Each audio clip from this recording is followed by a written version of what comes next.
Good morning, folks, and glad we got this working. Thank you very much for the invitation.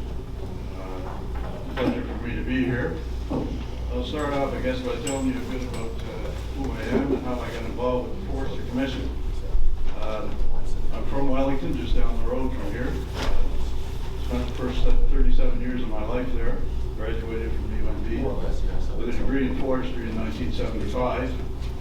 And I began working for the Forestry branch, as it was then called, the Department of Agriculture and Forestry in 1979. And I spent 9 years there, the last 5 years as director before leaving in 1988. As far as my involvement with the Forestry Commission, about a year and a half ago, Kate McCory reached out to me and asked if I would help put together terms of reference for some sort of organization that would take an independent look at our forests and the forest sector and legislation and programs and so on. So I agreed to help out with that part of it, not thinking that I would be named as chair of the commission, but here I am today. I do want to introduce you, I guess, to the commission members.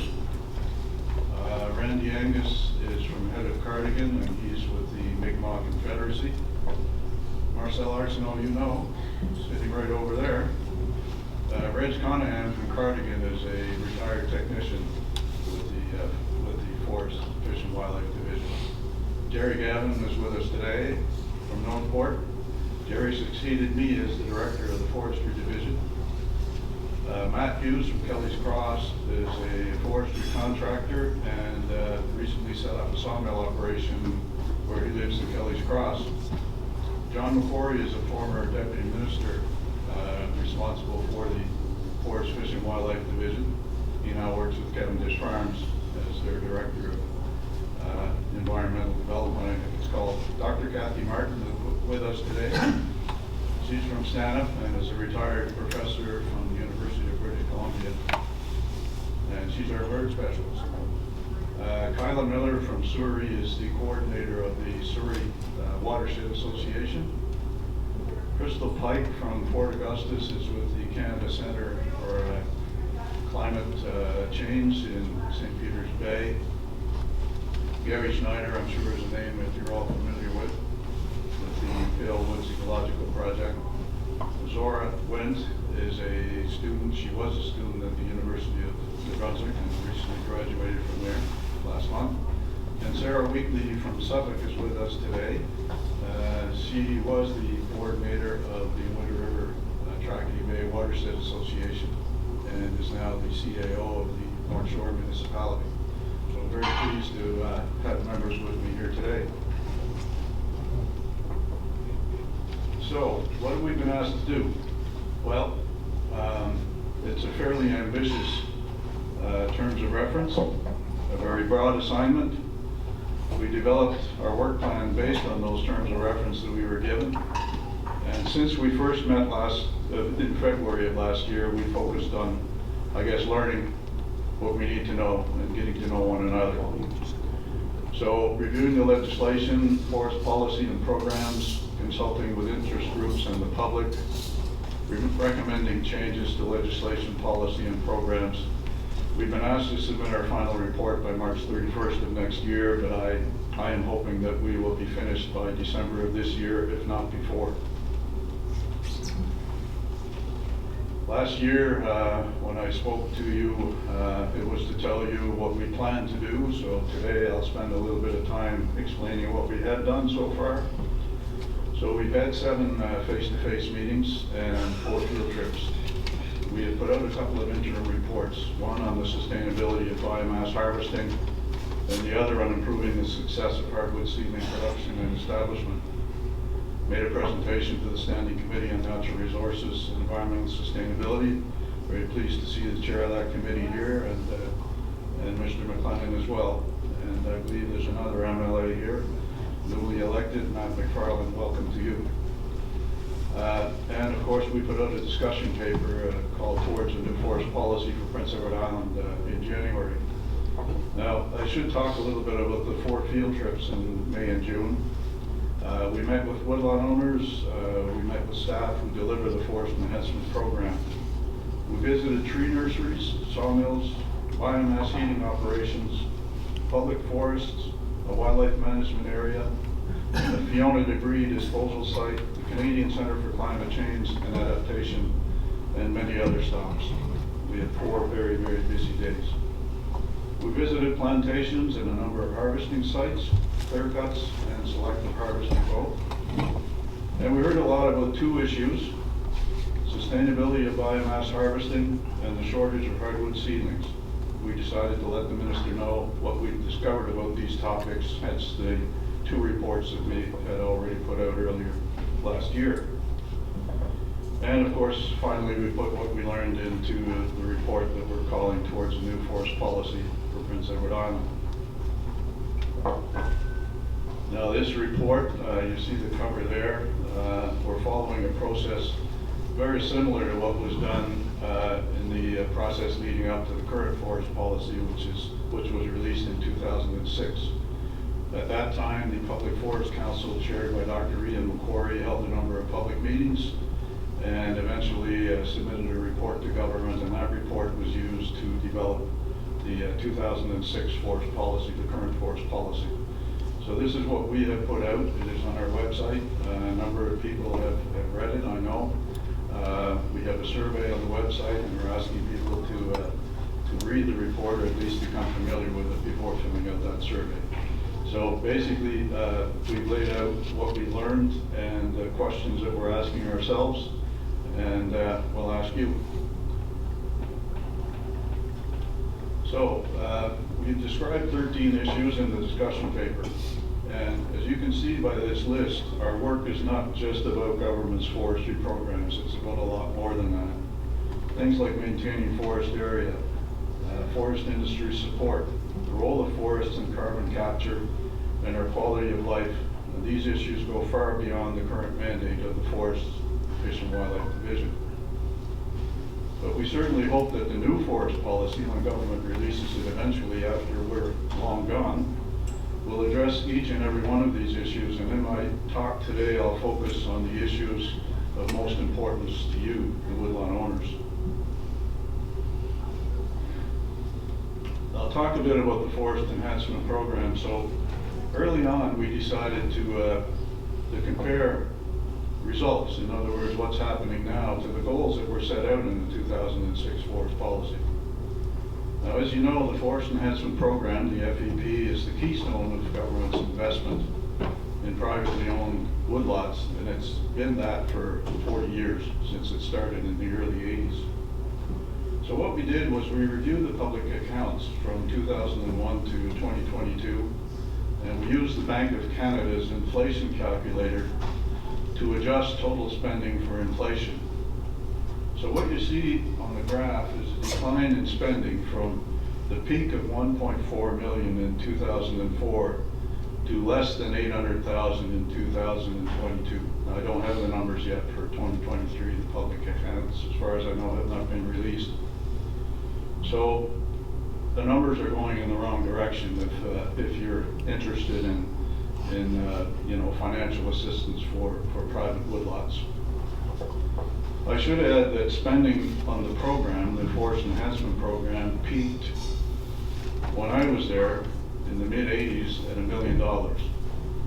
So that's equivalent to $2.4 million in today's money. In other words, 3 times more than was spent in 2022. So the program, now, of course, we had the benefit of federal funding back then, which we don't have now. So that's a major factor. But there are several reasons why this decline has happened as far as what we've learned.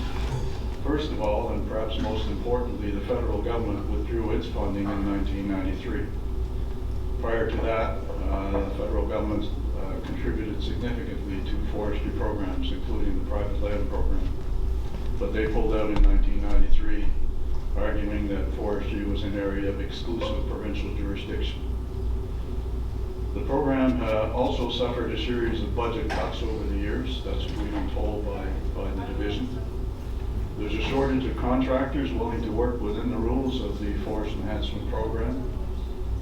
And spending on planting and plantation maintenance, now those are major drivers of total spending. They declined with the number of seedlings planted. And also, we suspect that some of the rates are too low for contractors and woodlot owners to do anything but clear cut, which also is unfortunate. The current forest policy, which was adopted in 2006, laid out plans for a major shift, okay? A major shift in emphasis from softwood planting and silviculture treatment in favor of hardwoods.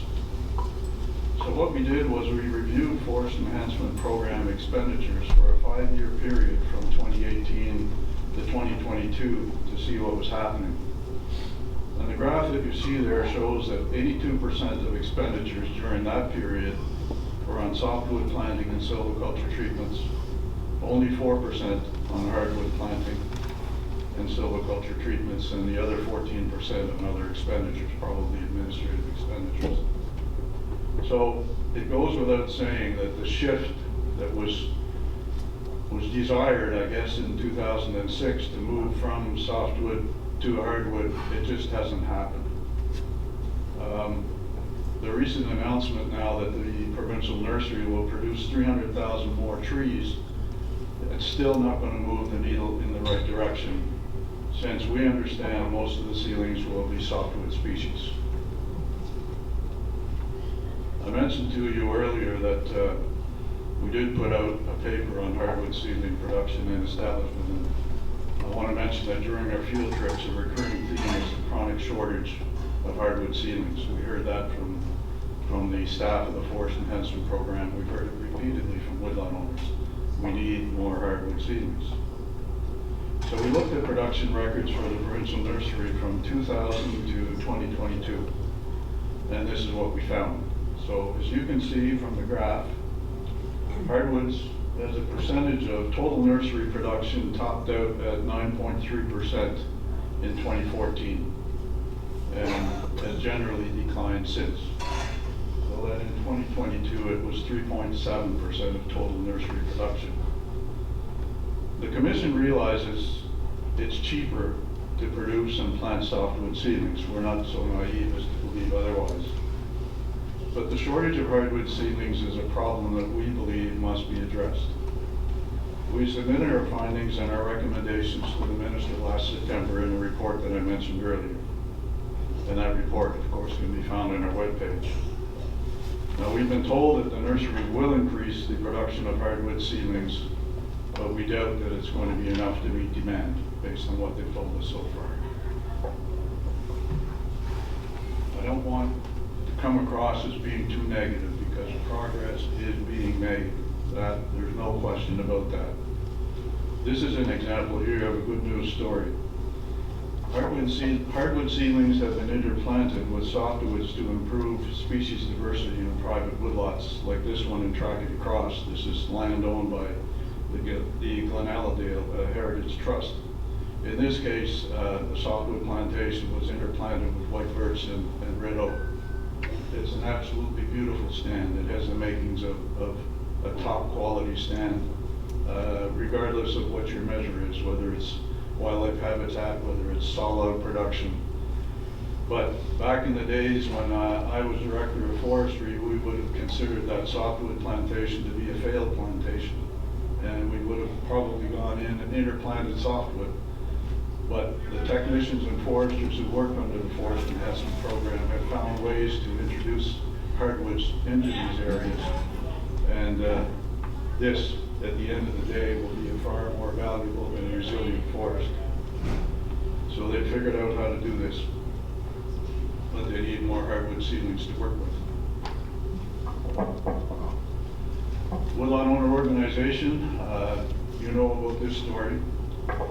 Managing our woodlots, our forest is complicated by the fact that 85% of it is owned by 16,000 individual woodlot owners. Now, these two organizations that you see here, the Woodlot Owners Association and the Sustainable Forestry Alliance, they lack the core funding that they need to become effective lobby groups, although I know that you've recently hired an executive director, and I just met him, and very pleased to see that, and look forward to spending more time with you. And the Commission hopes, of course, that this is a sign of things to come. This is a visit we made back in May to the Prince County Hospital wood chip heating system with the owner of that operation, Dick Arsenault. And it's one of the first issues we reviewed, the sustainability of biomass harvesting. We took this on for a couple of reasons. First of all, I don't know if you remember, but back in January of last year, the Auditor General released a report that was very critical of government's inability to monitor the sustainability of biomass harvested to heat the 47 public buildings, schools, hospitals, so on, that are heated with wood biomass.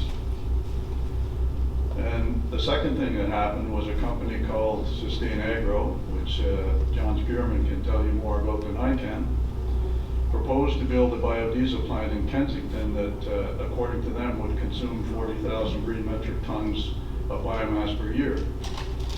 So, I mean, we didn't question what the Auditor General was saying about Forestry's inability to monitor the sustainability of the harvest. I guess we wanted to understand why. And it didn't take us long to figure out why. Forestry is not a signatory to any of those contracts, and many of the conditions in the contracts simply don't make any sense from a practical standpoint. And we wondered, of course, how this 40,000 green metric tons was going to compare to what was already being burned on PEI in those 47 public buildings that I mentioned, and the energy from waste plant in Charlottetown. And as a surprise to us, nobody in government had the answers to our questions, so we had to do the digging ourselves, and we did. And you know, through personal contacts that I had, and people who provided us with confidential information, we were able to put that story together.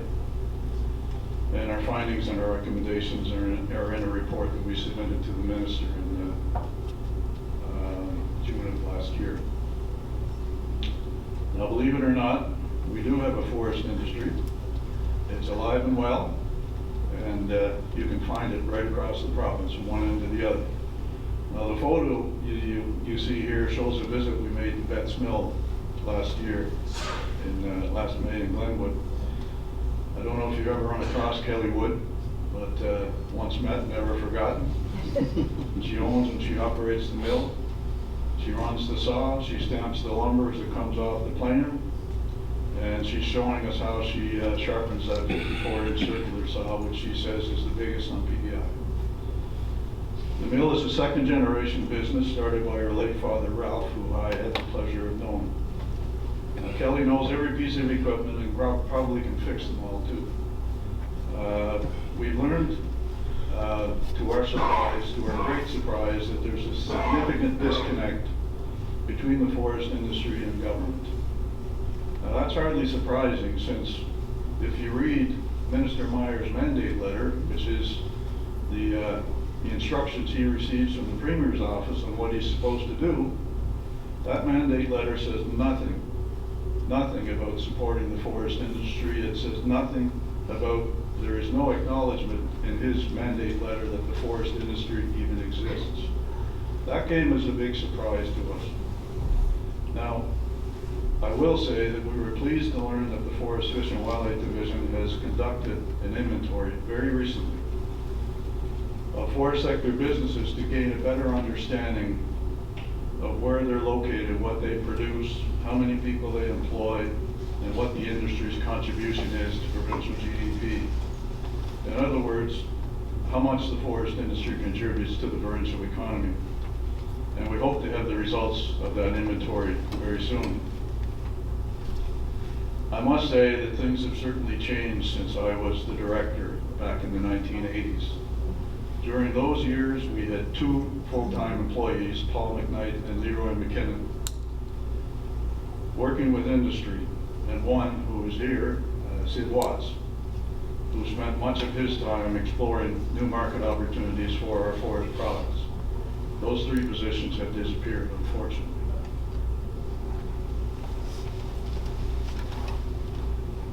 Now, as I said, we're looking at a lot more than just what is involved, what is in the forestry program. You've probably heard Minister Myers speak many times about the province's ambitious target of achieving net zero in 2040 for carbon emissions. And the net zero framework, which was released by Minister Myers 2 years ago, acknowledges that forests are one of our most important carbon sinks. I won't go into detail here because it's fairly long, but suffice to say that we as a commission haven't seen much progress on Pillar 4 of Minister Myers' framework, and that's the one relating to forests. Now, something new on the horizon is, of course, the possibility that woodlot owners who manage sustainably may be able to sell carbon credits. And this would be a great way of encouraging responsible forest management on private land. We know that forests improve our quality of life in many ways. There are many non-timber forest benefits: biodiversity, watershed protection, the protection of our groundwater, carbon storage, just to name a few. And while we can't easily put a price on them, we know that these non-timber forest benefits are essential to life. We also know that many woodlot owners place greater importance on these non-timber benefits than they do revenue from the sale of stumpage and firewood for their own use. We know that our forests are under threat from development, including conversion to agricultural land and housing, especially in watersheds that already have critically low forest cover. I'm sure you probably know that government manages a lot of public forest. In fact, 33,600 hectares, or if you prefer acres, 83,000 acres. So government is clearly the largest owner of forest land on Prince Edward Island. And the Forest, Fish and Wildlife Division is responsible for managing all of this public forest land. As you can see, it falls into several different categories according to what is deemed to be the best use of the land. Now, the Commission, as part of our work, will assess whether the division has the resources required to manage our public forest properly. And we're also interested in examining whether some of it could be transferred or leased to community organizations, to First Nations, or perhaps to watershed groups. Another good news story is the fact that the province continues to move towards its stated goal of protecting 7% of our land. Even better is the fact that there are significant federal dollars on the table to allow the province to buy land, and the province has been actively buying land over the last few years and will continue to do so. And they know what type of land they want to buy, and they will continue to add to these numbers. Also, organizations like the Island Nature Trust and the Nature Conservancy of Canada continue to expand their land holdings through purchases and private donations. I'm not going to spend a lot of time talking about Fiona and Dorian. We all know the impact of those. I'm sure you've seen these numbers before about the amount of damage. I will say that we recognize that there is no point pretending that we can plant our way to a more resilient forest. And we know that our changing climate will favor some species over others. And in our final report, the Commission will recommend changes to the Forest Enhancement Program and to the mix of species produced by the provincial nursery. It will probably come as no surprise that we'll be recommending the production of more hardwoods and a shift from softwood to hardwood.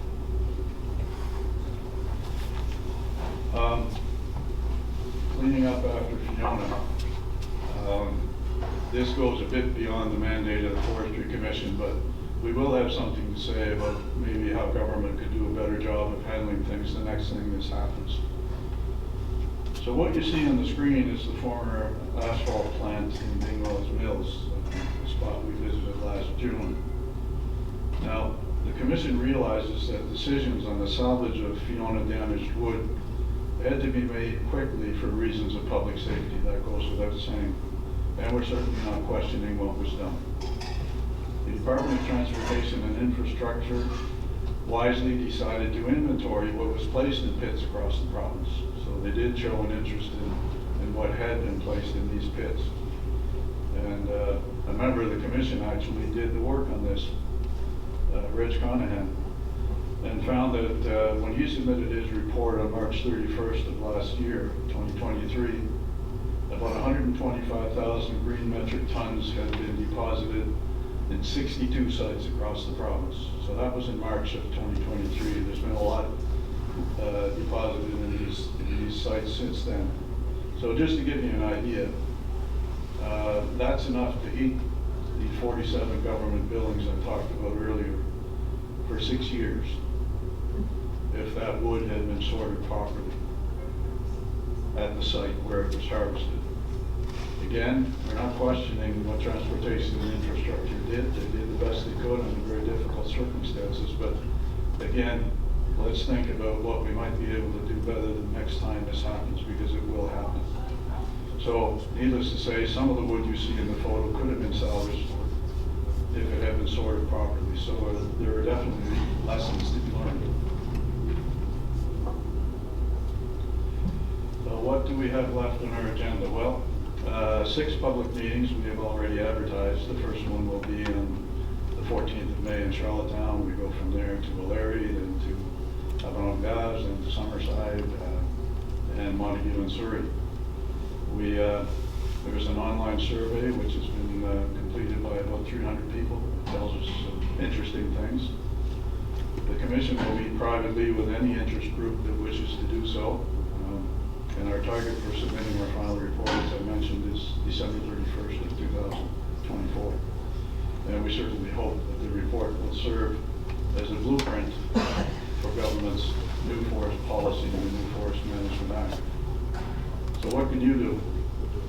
Well, I'm hoping that the Woodlot Owners Association will make a presentation to at least one of the public meetings.